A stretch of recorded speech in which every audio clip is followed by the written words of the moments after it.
શૌનક આદિ મુનિ સૂતજીને પ્રશ્ન કરે છે કે હે ભગવાન, શિવલિંગની સ્થાપના કેવી રીતે થાય, એની પૂજા કેવી રીતે કરવી અને કયા દ્રવ્યો શિવલિંગના નિર્માણમાં અને પૂજામાં ઉપયોગી થઈ શકે. જય મહાદેવ. હું છું ડૉક્ટર જય પંડ્યા અને તમે જોઈ રહ્યા છો મારી સાથે મારી ચેનલ જય સનાતન વાણી. સૂતજી કહે છે, કોઈ પણ અનુકૂળ સમયે, શુભ સમયે શિવલિંગની સ્થાપના થઈ શકે છે. બને ત્યાં સુધી શિવલિંગની સ્થાપના નદી વગેરેના કિનારે કરવી, એવી જગ્યાએ કરવી કે જેનાથી નિત્ય પૂજા થઈ શકે. શિવલિંગની સ્થાપનામાં, નિર્માણમાં જળમય દ્રવ્યો, તેજસ દ્રવ્યો તથા માટીનો ઉપયોગ થઈ શકે. જો લક્ષણયુક્ત શિવલિંગ બનાવવામાં આવે તો નિર્માણ કરનાર અથવા યજમાનને પૂરેપૂરું પુણ્ય પ્રાપ્ત થાય છે. આપણે આગળ વધીએ ત્યાર પહેલા આપણે જોઈએ કે લિંગના પ્રકારો કયા છે. તો લિંગના મુખ્ય બે પ્રકાર છે, સ્થૂળ લિંગ અને સૂક્ષ્મ લિંગ. સ્થૂળ લિંગ છે તે આપણને દ્રશ્યમાન છે, ભૌતિક રીતે આપણે દર્શન કરી શકીએ છીએ. શ્રદ્ધાળુ અને ભક્ત પૂજા અર્ચના કરી શકે છે. જ્યારે સૂક્ષ્મ લિંગ છે તે આંતરિક અને આધ્યાત્મિક જ્ઞાનથી પ્રાપ્ત થાય છે. એ શ્રદ્ધા અને ભક્તિથી અનુભવ કરી શકાય છે. સ્થૂળ લિંગના ઘણા પ્રકાર છે. પહેલું છે ચરલિંગ, એટલે એ લિંગ જે એક જગ્યાએથી બીજી જગ્યાએ ખસેડી શકાય છે એને ચર અથવા ચરલિંગ કહેવામાં આવે છે. પૂજા અનુસાર, પોતાની આવશ્યકતા અનુસાર એક જગ્યાએથી બીજી જગ્યાએ લઈ જવામાં આવે છે. સામાન્ય રીતે આપણા ઘરની સેવામાં ચરલિંગનો ઉપયોગ થતો હોય છે, પૂજા થતી હોય છે. અચલ લિંગ એ લિંગ છે કે જેને ખસેડી શકાય નહીં, પ્રતિષ્ઠા થઈ હોય. મંદિરોમાં સામાન્ય રીતે અચલ લિંગ જ જોવા મળે છે. અચલ લિંગને સ્થાવર લિંગ પણ કહેવામાં આવે છે. ત્રીજા પ્રકારના લિંગને બાણલિંગ કહેવામાં આવ્યું છે. આ શિવલિંગનું નામ મહાદેવના મહાન ભક્ત બાણાસુર સાથે જોડાયેલું છે. નર્મદામાં જે પણ પથ્થર લિંગ રૂપે હોય છે બધા જ બાણલિંગ છે. એટલે ભક્તિનું પ્રતીક છે બાણલિંગ. બાણાસુરની કથા વિસ્તારથી જ્યારે આપણે રુદ્ર સંહિતા આવીશું ત્યારે ચર્ચા કરશું. એવું કહેવાય છે કે આ બાણલિંગમાં સ્વયંભૂ તત્વ છે, એટલે બાણલિંગની પૂજા કરવા માટે પ્રતિષ્ઠાની આવશ્યકતા હોતી નથી. ત્યારબાદ આવે છે જ્યોતિર્લિંગ. ભગવાન જે અનંત જ્યોતિના રૂપે જે પણ લિંગમાં સમાયા છે, પ્રગટ થયા છે, એને જ્યોતિર્લિંગ કહેવાય છે. આપણા ભારત દેશમાં મુખ્ય 12 જ્યોતિર્લિંગ છે અને એ જ્યોતિર્લિંગ માટે દ્વાદશ જ્યોતિર્લિંગ સ્તોત્ર લખાયેલો છે. એ સ્તોત્ર આ પ્રમાણે છે: સૌરાષ્ટ્રે સોમનાથમ ચ શ્રીશૈલે મલ્લિકાર્જુનમ ઉજ્જૈન્યમ મહાકાલમ ઓમકારમ મલ્લેશ્વરમ પરલ્યામ વૈજનાથમ ચ દાકિન્યામ ભીમશંકરમ સેતુબંધે તુ રામેશમ નાગેશમ દારુકાવને વારાણસ્યમ તુ વિશ્વેશમ ત્રયંબકમ ગૌતમી તટે હિમાલયે તુ કેદારમ કૃષ્ણેશમ ચ શિવાલયે એતાની જ્યોતિર્લિંગાની સાયં પ્રાતઃ પઠેન્નર સપ્તજન્મકૃતં પાપમ સ્મરણેન વિનશ્યતિ. આ જ્યોતિર્લિંગની કથા કોટિરુદ્ર સંહિતામાં ખૂબ વિસ્તારથી આપેલી છે. ત્યારબાદ આવે છે આત્મલિંગ. ભગવાનના આત્મારૂપી લિંગને આત્મલિંગ કહેવાય છે. આધ્યાત્મિક દ્રષ્ટિએ એ સર્વોચ્ચ છે. ત્યારબાદ આવે છે ગુરુલિંગ. ગુરુમાં જ આપણે શિવ તત્વ જોઈએ એમને ગુરુલિંગ કહેવાય. જેમ કે નારેશ્વરના રંગઅવધૂત બાગજીમાં જો આપણને શિવ તત્વ દૃશ્યમાન થાય તો બાગજી ખુદ ગુરુલિંગ થઈ ગયા. આ જે બધા પ્રકાર છે તે સ્થૂળ લિંગના પ્રકાર છે. જે વ્યક્તિ, જે સજીવ એમની પ્રતિષ્ઠા કરે તેના ઉપર પણ લિંગના નામ છે. કેમ કે સ્વયંભૂ લિંગ, તો ભગવાન જાતે જ પ્રગટ થયા હોય તો એને સ્વયંભૂ લિંગ કહેવાય. જો કોઈ દેવોએ દેવતાઓએ પ્રતિષ્ઠા કરી હોય તો એને દેવલિંગ કહેવામાં આવે છે. કોઈ ઋષિ મુનિએ જો પ્રતિષ્ઠા કરી હોય તો ઋષિલિંગ કહેવામાં આવે છે. અને મનુષ્યલિંગ એને કહેવામાં આવે છે કે જે લિંગની પ્રતિષ્ઠા માનવીએ કરી હોય. જે દ્રવ્ય વપરાયા હોય તેના પર પણ શિવલિંગ હોય છે. તો એમાં મૃણમય લિંગ એટલે માટીથી બનેલું લિંગ. જો વ્રત હોય તો પાર્થેશ્વર મહાદેવની પૂજા કરવી હોય તો આ લિંગને મૃણમય લિંગ કહેવાય છે. આ લિંગનું વિસર્જન કરવામાં આવે છે. જો પથ્થરનો ઉપયોગ થયો હોય શિવલિંગના નિર્માણમાં તો એને શૈલજ લિંગ કહેવામાં આવે છે.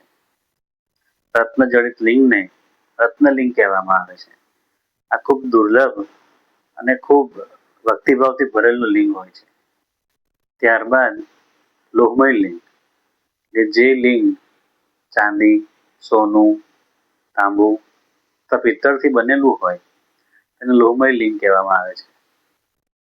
મંદિરોમાં અથવા ઘરે સામાન્ય રીતે આ જ લિંગની પૂજા થતી હોય છે. અને પાંચમું લિંગ છે સ્ફટિક લિંગ, જે સ્ફટિકમાંથી બનાવેલું છે. આ લિંગને ખૂબ શુદ્ધ અને ભક્તિભાવથી ભરેલું કહેવામાં આવ્યું છે. બીજું જે મુખ્ય પ્રકારનું લિંગ હોય છે સૂક્ષ્મ લિંગ પણ કહેવામાં આવ્યું છે. એ સૂક્ષ્મ લિંગને બિંદુલિંગ અથવા જંગમ લિંગ પણ કહેવામાં આવે છે. તો આ હતા શિવલિંગના પ્રકાર. એવું લખેલું છે કે શિવલિંગમાં ત્રણેય તત્વ બ્રહ્મ તત્વ, વિષ્ણુ તત્વ અને રુદ્ર તત્વ સમાયેલા છે. શિવલિંગનો જે મૂળ ભાગ છે એમાં બ્રહ્મ તત્વ હોય છે. બ્રહ્મદેવ રચનાકાર છે, સર્જન કરે છે. શિવલિંગના મધ્ય ભાગમાં વિષ્ણુ તત્વ હોય છે. જે સૃષ્ટિનું પાલન થાય છે તે તત્વથી થાય છે. અને જે ભગવાનનો શિવલિંગનો ગોળાકાર હોય છે તે ભાગમાં રુદ્ર તત્વ હોય છે. એ તત્વ સંહારનું પ્રતીક છે. એટલે એક શિવલિંગની પૂજા માત્રથી ત્રણેય તત્વ આપણે પૂજીએ છીએ. હવે લિંગની ચર્ચા વિશે જો વાત કરીએ તો અચલ લિંગ જો હોય એટલે જેની પ્રતિષ્ઠા થવાની હોય તો તે લિંગની લંબાઈ જે નિર્માણકાર છે અથવા જે યજમાન છે એ 12 આંગળ લંબાઈ વાળું હોવું જોઈએ. જો ઓછું હોય તો પુણ્ય ઓછું મળે. વધારે લાંબુ હોય તો કોઈ દોષ લાગતો નથી. જો ચર લિંગ હોય તો એ લિંગની લંબાઈ 1 આંગળ જેટલી હોવી જોઈએ. એમાં પણ એવું છે કે જો વધારે લાંબુ હોય તો કોઈ દોષ લાગતો નથી. પણ જો નાનું હોય લંબાઈમાં તો પુણ્ય ઓછું મળે છે. એટલે સૌ પ્રથમ લિંગનું નિર્માણ કરવું. જે દ્રવ્યથી લિંગનું નિર્માણ થાય છે એ જ દ્રવ્યથી લક્ષણતાપૂર્વક પેટનું પણ નિર્માણ થવું જોઈએ. એટલે બંને એક જ દ્રવ્યના હોવા જોઈએ. આ જે છે તે ચલ અને અચલ લિંગમાં હોય છે. જો બાણલિંગ હોય તેમાં દ્રવ્યનું મહત્વ રહેતું નથી, કારણ કે પ્રાકૃતિક રીતે મળેલું લિંગ છે. લિંગ અથવા મૂર્તિની સ્થાપના વ્યવસ્થિત કર્મકાંડની બ્રાહ્મણ પાસે જ કરાવી. શિવ મહાપુરાણમાં ખૂબ વિસ્તારથી વર્ણન છે કે મૂર્તિ પૂજા, લિંગ પૂજા કેવી રીતે થાય. એકવાર સ્થાપના થઈ એટલે ભગવાનની પૂજા વિધિ અવશ્ય થવી જોઈએ. એવું કહેવાય છે કે નિત્યલિંગના દર્શન માત્રથી આપણો ઉદ્ધાર થાય છે. લિંગની પૂજા છે એ 16 પૂજા કહેવાય છે. એટલે 16 ઉપચાર વડે ભગવાનની આપણે પૂજા કરીએ છીએ. સૌ પ્રથમ એમાં આવે છે આહ્વાન. એટલે ભગવાનનું આપણે આવાહન કરીએ છીએ, ભગવાનને નિમંત્રણ પાઠવીએ છીએ કે પ્રભુ પધારો. ત્યારબાદ આવે છે આસન. એવો ભાવ કરવો કે ભગવાન પધારી ચૂક્યા છે એટલે આપણે એમને આસન અર્પણ કરીએ છીએ. ત્યારબાદ આવે છે અર્ઘ્ય. એટલે ભગવાનને પાણી અર્પણ કરો. ત્યારબાદ આવે છે પાદ્ય. એટલે આપણે એવો ભાવ કરીએ છીએ કે ભગવાનના ચરણ આપણે પાણીથી ધોઈએ છીએ. ત્યારબાદ આવે છે આચમન. ભગવાનને આપણે પાણી આપીએ છીએ. ત્યારબાદ આવે છે સ્નાન. એટલે ભગવાનને આપણે અભિષેક કરીએ છીએ.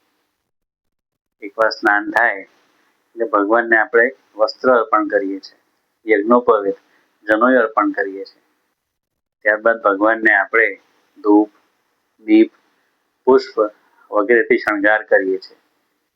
ભગવાનને નૈવેદ્ય અર્પણ કરીએ છીએ. ભગવાનને પાનનું બીડું અથવા સોપારી અર્પણ કરીએ છીએ, જેને તાંબુલ સમર્પણ પણ કહેવાય છે. ત્યારબાદ ભગવાનની આરતી કરી, નમસ્કાર કરી અને વિસર્જન કરીએ છીએ. જો પાર્થેશ્વર મહાદેવ હોય તો વિસર્જન અનિવાર્ય છે.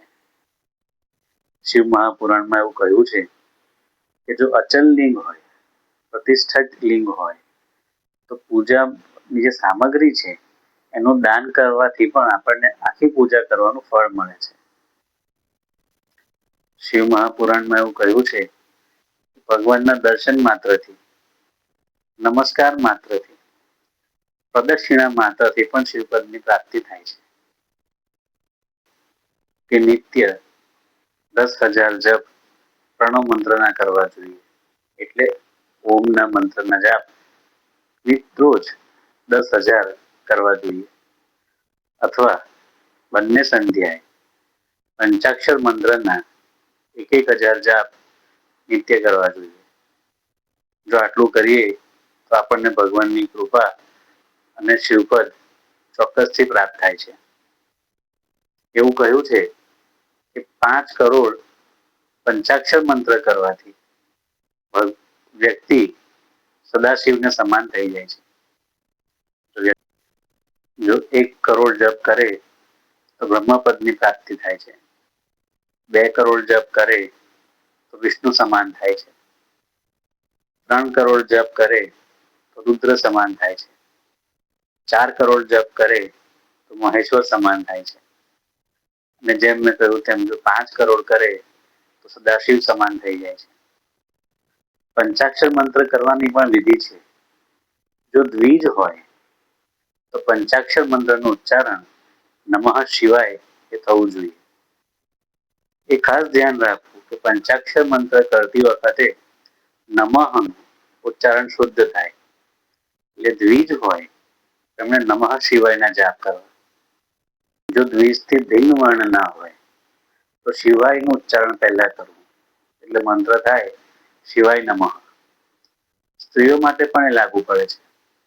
બ્રાહ્મણ પત્ની હોય, ઋષિ પત્ની હોય તો નમઃ શિવાયની ઉચ્ચારણની વિધિ છે. પણ જો ભિન્ન વર્ણની સ્ત્રી હોય તો તેમના માટે શિવાય નમઃનું ઉચ્ચારણની વિધિ કરેલી છે. આમ આપણે જોઈએ તો જો 1,000 દિવસ સુધી 1,000 પંચાક્ષર મંત્રના જાપ કરીએ તો 10 લાખ મંત્રના જાપ થઈ રહે છે. એવું કહ્યું છે કે અનુષ્ઠાન હોય કે વ્રત હોય, પંચાક્ષર મંત્રના જાપ સાથે બ્રાહ્મણને ભોજન અવશ્ય કરાવવું. એ ભોજન કરાવવાથી સંપૂર્ણ સિદ્ધિ, સંપૂર્ણ કામના એ તમારી પૂર્ણ થાય છે. એટલે નિત્ય પંચાક્ષર મંત્ર અથવા પ્રણવ મંત્રના પાઠ ચોક્કસથી કરવા જોઈએ. બ્રાહ્મણો માટે કહ્યું છે કે નિત્ય 1,008 વખત ગાયત્રીના જપ કરવા જોઈએ. અથવા વેદમાંથી કોઈ મંત્રનો જપ કરો તે પણ 1,008 વાર કરવો જોઈએ. આ કરવાથી પણ શિવપદની પ્રાપ્તિ થાય છે. આગળના અધ્યાયમાં શિવ ક્ષેત્રનું મહત્વ શું છે, નદીઓનું શું મહત્વ છે તે દર્શાવ્યું છે. એ આપણે આવતા વિડીયોમાં ચર્ચા કરશું. તો આ વિડીયોને લાઈક કરો, શેર કરો, મારી ચેનલને સબસ્ક્રાઈબ કરો અને કમેન્ટમાં હર હર મહાદેવ ચોક્કસથી લખજો. જય મહાદેવ.